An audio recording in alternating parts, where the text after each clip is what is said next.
He's here. Great to have you here as always, Colonel. My question is, and I'm sure other people think the same thing, we have this amazing technology on our military, on our Navy ships. Here we have a destroyer that's pretty nimble. Why does this keep happening? Well, the obvious conclusion is the officers on the bridge and the seamen don't have basic navigation skills. They no longer are drilled in basic seamanship. They don't have the discipline they should. I mean, look, I love the U.S. Navy. It's vital to our national defense. I'd argue it's the paramount service. But it's in a bad way right now. It's coming off the vast, fat Leonard corruption scandals. You had the horrific behavior of the sailors who were grabbed by Iran without a fight. But I think part of this problem, and we'll see what the whole problem is, part of it is fundamental. That those sailors did not have the basic seamanship skills. But by God, they got their sensitivity training, they got their race relations training, they got their sexual harassment training. And we have, for a long time, but particularly under Obama, turned the military into a social engineering experiment. And no, the purpose of a military is to fight.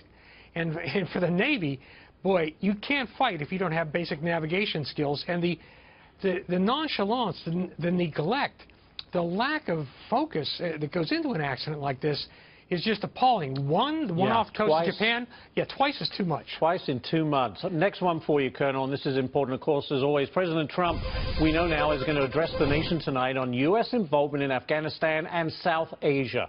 Question I have for you is, are we going to hear about more troops going, and what's your thought about that to Afghanistan? Well, the RUMINT, which is rumor intelligence, has it that we'll have about 3,000 more troops sent to Afghanistan.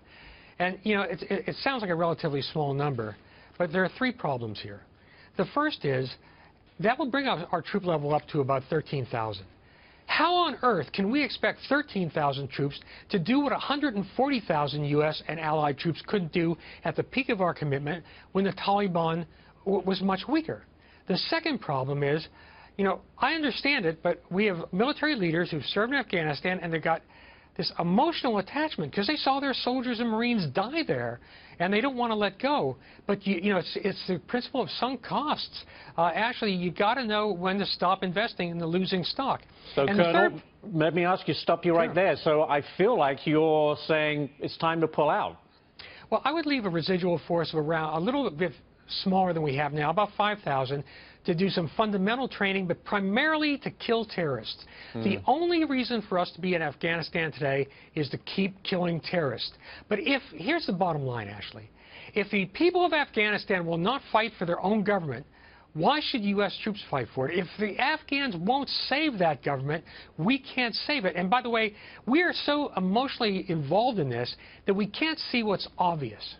The Pashtun majority in Afghanistan views the Taliban as a home team. Now, after 16 years, the Taliban, we've hammered them with everything we've got, and they're still there.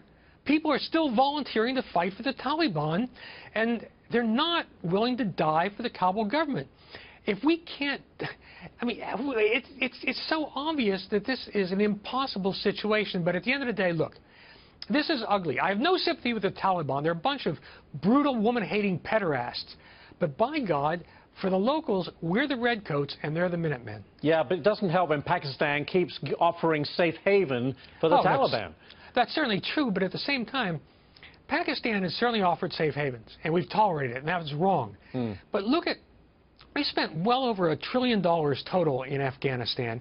We've had the jets. We've had the sophisticated weapons, the sophisticated intelligence. We've given the Afghan military equipment. We've given them training. We've poured money into the Afghan government, and the Taliban are still there. And I had a very high-ranking general, one who I respect very much. I'll leave his name out of it. Over the years, we've talked about this, and he kept telling me the same thing. The Taliban are lousy fighters.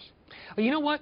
The Minutemen at Concord and Lexington were lousy fighters. They lost tactically in the U.S., I should say, in the early years of our revolution. We kept losing tactically, but we won strategically. And what the Taliban are doing is losing tactically. They're lousy fighters compared to our troops, but they're winning strategically, and we just can't face up to it. All right. Colonel Ralph Peters, stay right there. More for you.